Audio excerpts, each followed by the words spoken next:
Prince Harry's return to the UK later this month is not just another diary date or routine appearance.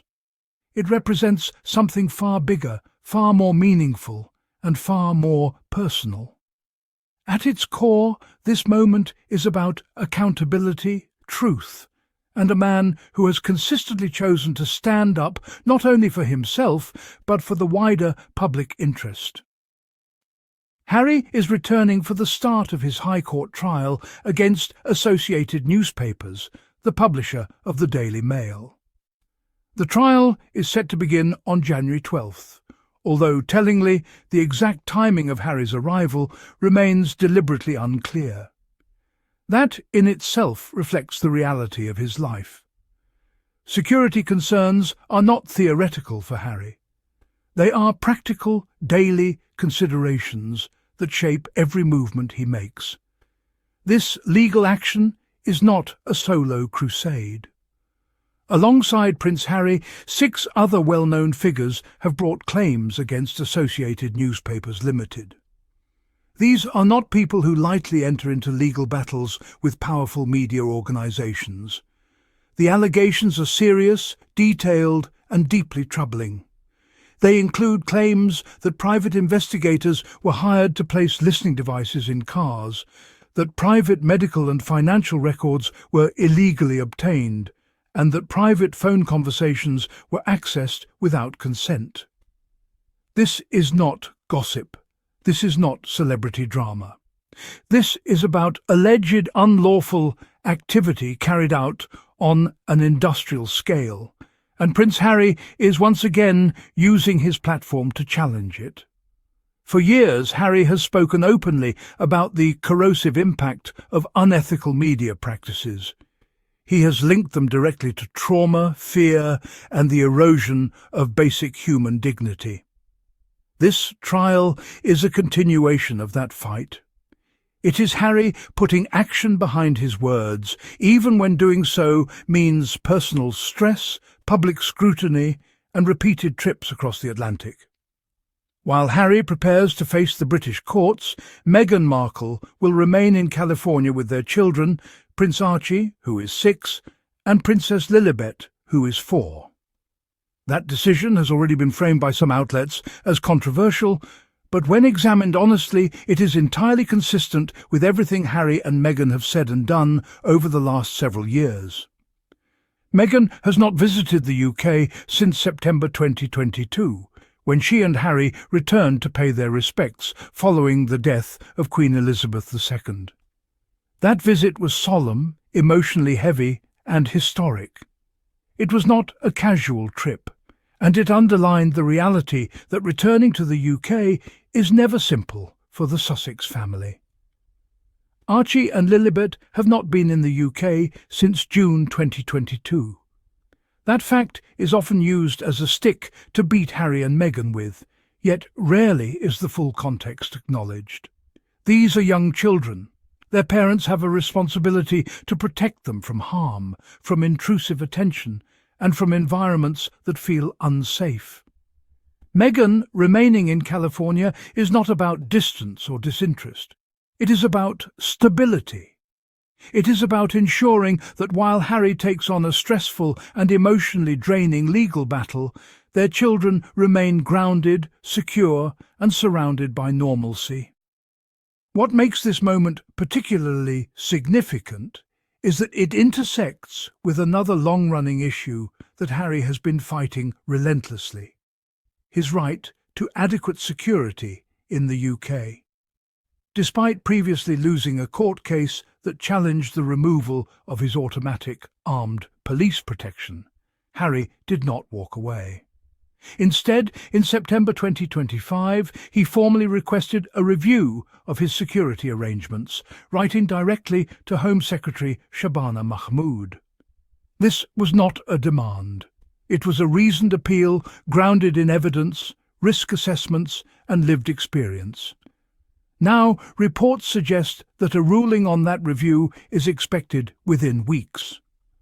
According to sources quoted by the Daily Mail on Sunday, figures within the Home Office have indicated that security for Harry is effectively guaranteed. One source reportedly described it as a formality, stating that protection is now nailed on. If this proves true, it would be a monumental development, not just for Harry personally, but for what it represents. It would be an acknowledgement that the original decision to strip him of protection failed to fully account for the risks he faces. It would validate his long-held position that safety should not be a bargaining chip or a punishment. Critics often frame Harry's security battle as entitlement, yet this framing collapses under even light scrutiny. Harry is not asking for luxury. He is asking for protection from credible threats. He is asking for the ability to visit his home country without fear that his presence puts himself or others in danger. The irony is hard to miss. Harry is fighting a court case against a media organisation accused of illegal surveillance and intrusion, while simultaneously arguing that he requires adequate protection from the very dangers that such practices help create. This moment also sheds light on why Meghan and the children remain in the United States. Until security is resolved, any return to the UK carries risk. Harry has been explicit about this. He has said that he cannot, in good conscience, bring his family to a place where he believes they are not properly protected. Far from being dramatic, this stance is responsible. It is the decision of a father who understands that his own trauma does not give him the right to gamble with his children's safety. Harry's optimism about the security review is therefore not just personal relief. It represents hope. Hope that one of the biggest barriers to healing, reconciliation and reconnection may finally be removed. Should armed police protection be restored, it opens the door to possibilities that have long felt out of reach. Family visits that are not rushed or restricted. The potential for Archie and Lilibet to know their heritage more directly. The chance for Meghan to return without fear of hostile treatment or vulnerability. It is important to note that Harry's decision to return to the UK for this trial is itself an act of courage. He could have chosen distance. He could have limited his involvement. Instead, he's showing up physically and legally to challenge what he believes to be wrong. This is not someone trying to avoid scrutiny. This is someone demanding accountability. The presence of other claimants alongside Harry further undermines the narrative that this is a personal vendetta. This is a collective legal action addressing alleged systemic abuse. Harry's involvement amplifies the issue, ensuring it cannot be quietly dismissed or settled behind closed doors. For Meghan, staying behind does not mean disengagement. It means trust.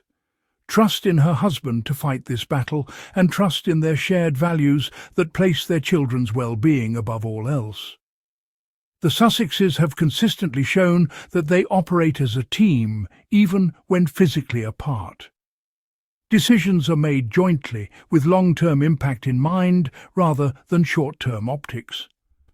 As January 12th approaches, attention will inevitably intensify. Headlines will speculate about Harry's movements, his expressions, and his body language. But the real story lies deeper. It is about a prince who has refused to be silent in the face of alleged wrongdoing. It is about a man who understands that his privilege gives him a responsibility to challenge systems that harm others without his platform. It is about a family navigating extraordinary circumstances with clarity and purpose. If the security ruling goes in Harry's favour, it will mark a turning point. Not the end of the journey, but a crucial step forward. One that affirms that safety is not a privilege to be withdrawn, but a necessity that must be upheld. Until then, Harry continues to do what he has done for years.